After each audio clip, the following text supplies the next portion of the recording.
Hello, everyone. I'm Natalie Gadilla. I'm a Caucasian woman with long blonde hair, and I go by she, her. Hello, everyone. I'm Nick Fillingham. I'm a Caucasian man with glasses and a beard. I go by he, him, and I'm a security evangelist here at Microsoft. Well, it looks like DEI is not all that important when it comes to the bottom line. What's going on, guys? Welcome to another episode of Smash JT. Microsoft has reportedly announced that they are laying off their entire D&I team. They don't call it DEI, they call it D&I because they want to be different for some reason. The same Microsoft that was reportedly talking about how they don't want curvy bodies in their video games because they want representation of what realism is in real life and ugly people, and getting rid of the female stereotypes and regular tropes that all the video games seem to go through, because apparently they thought that that would somehow make them more money, or that they were taking the holier than thou path where it's not about the money even though we're in business to make money. No, we care about individuals out there. That's why we're doing all this, when in reality we all knew at the end of the day it's all about the bottom line, and when that well dries up they have to come back to reality. Hit that subscribe, give me a like, and check out smashjt.com for the full article breaking down how Business Insider has exposed that Microsoft has laid off their D&I team. I want to be clear discussing this situation that this information is coming to us from Business Insider, and in their article it speculates that this team was all let go and removed, but there are conflicting reports where there are plenty of other people saying no, they weren't removed. In fact, this is just a diversion technique to make people think that DEI is going away, but in reality that team has just been renamed and moved and insidiously placed throughout the company, because there is no need for a DEI team if you are indoctrinating your entire company with DE&I, that you want this throughout all of it. So there's no need for a DEI team if this is the mantra of Microsoft, which is another angle to take. Specifically, Kirsch Verstal on Twitter said, "Oh, what's this?" Posted on June 17th, the Cannes Lions Festival bridges Cheryl Daija speaking at Microsoft's panel, and goes on talking about how Microsoft is just using this as an opportunity to cancel their DEI program and move these same people to Bridge and basically filter them throughout the entire Microsoft organization like a virus to make everyone pick up on the DEI tactics. Our commitment to DE&I has not wavered. We are just getting rid of the people on the team who have that title, and we're integrating them into the rest of the company. They're not getting rid of their DEI. They're getting rid of the teams that are visible, because that is the whole point. All they are doing is changing language and changing job titles. And again, that's her perspective, and I can't say yes or no to it, but based off of the Business Insider report, the layoffs were July 1st, which came after this post, and everything in the Business Insider post led me to believe that Microsoft did get rid of their DEI teams.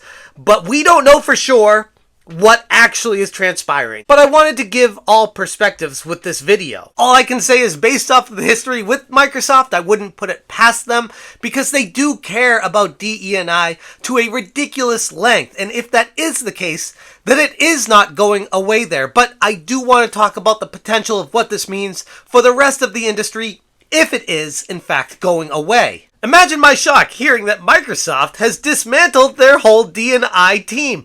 This move has cast a shadow on the future of programs with the tech giant. According to a report from Ashley Stewart of Business Insider, the now former team leader criticized the company for a lack of investment in these efforts, suggesting a significant shift in Microsoft's internal priorities. In the leaked email from the Microsoft manager, it was disclosed in part to Business Insider, stating, "True systems change work associated with DEI programs everywhere are no longer business critical or smart as they were in 2020, meaning that Microsoft is reevaluating the need, the necessity for diversity, equity, and inclusion at their company." This same Microsoft that just a few months ago, what was it, March of 2024, that were stating how they don't want to reinforce any negative gender stereotypes. This is from the official archived Microsoft Gaming for Everyone product inclusion framework, where they said, "Are you unnecessarily introducing gender and gender barriers into your code or design?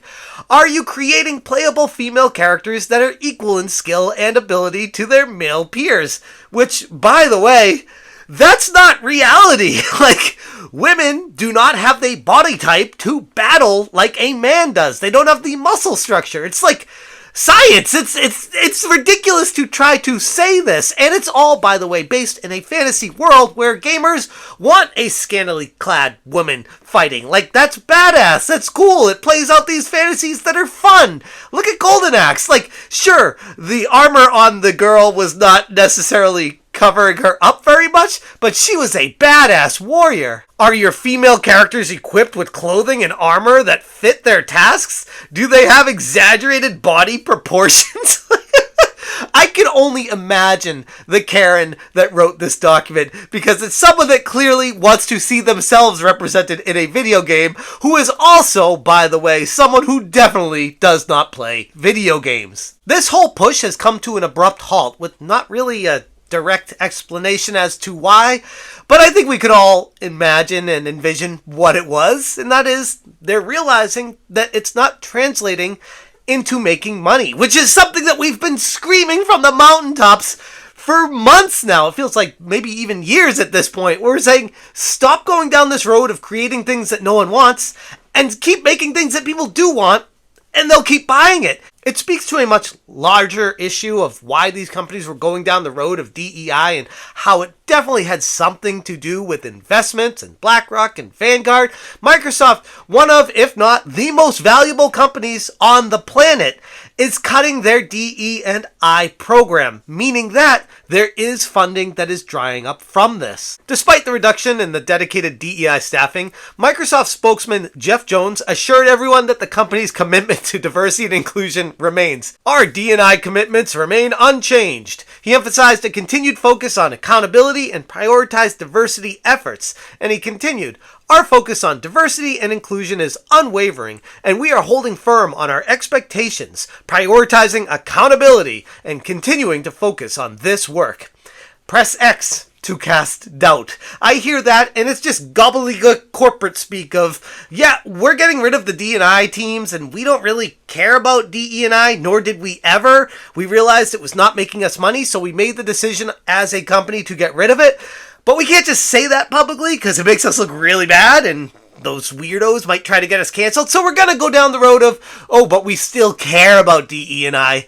We're just getting rid of the team that represented it. But again, there are people like Kirsch out there that do not believe what Microsoft is saying here and thinking that they are being insidious about moving the people from this team to somewhere else. And from that perspective, it would make sense to say these things because Microsoft really isn't getting rid of their DE&I. They're actually just moving the people to a different department and spreading them throughout the company, trying to spread DEI without having a specific team named DEI so that people who play the games can't point at something and get mad at it if these people are spread throughout the entire company instead. Amidst all their inclusion efforts, the company also faced scrutiny over various social media posts and ideological stances, including the employment of individuals who openly discussed racial and gender issues in gaming, as well as public endorsements of LGBTQIABCDEFGZ+ communities through platforms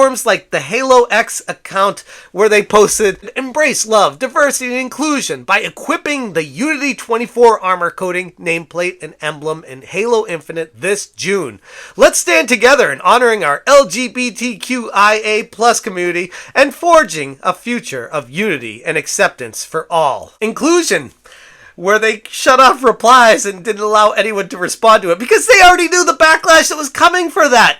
Nobody wants this, and it's not inclusive if you don't let the community talk about it. It's inclusive to whatever your ideologies posting this were. The diversity, equity, and inclusion team at Microsoft got let go on July 1st, 2024, and the irony of them being let go the day after June Pride Month ended is not lost on me. They've employed questionable individuals like Nick, who I've covered in the past, who has some takes that have made the community question his passion for creating games in the first place. And in addition to that, they've also had a historical cautiousness regarding cultural sensitivity on games like Halo, as noted by Marty O'Donnell, which I covered in a separate video as well. And this is a monumental move by one of the biggest companies in the world. It almost feels like, I don't want to be jumping ahead here, but it almost feels like the first domino to fall of many coming after it. If Microsoft has no need for diversity, equity, inclusion teams at their company,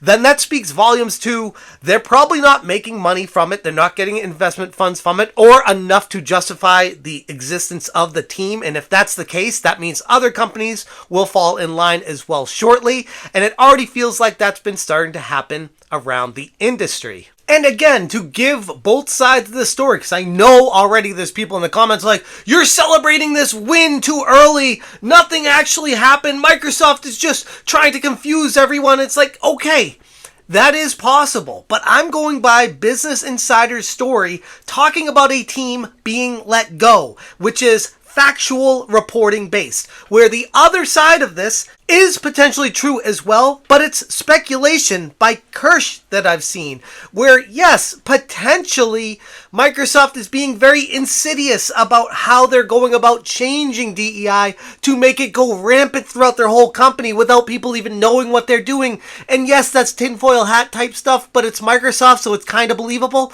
I get all that, but right now I'm just going based off of the facts of Business Insider reporting this, saying that the DEI team has been cut, has been gone, which is the facts that we have right now. But for now, that's all I have as far as Microsoft letting go of their DE&I team. If you guys want more information or links, references to everything I talked about, check out the SmashJT.com article. I will link it in the description below. If you guys appreciate what I'm doing here, please consider hitting that join button. Thank you so much for watching, and as always, you stay smashing. First, we want to acknowledge that the land where the Microsoft campus is situated was traditionally occupied by the Sammamish, the Duwamish, the Snoqualmie, the Suquamish, the Muckleshoot, the Snohomish, the Tulalip, and other Coast Salish peoples since time immemorial. Smash,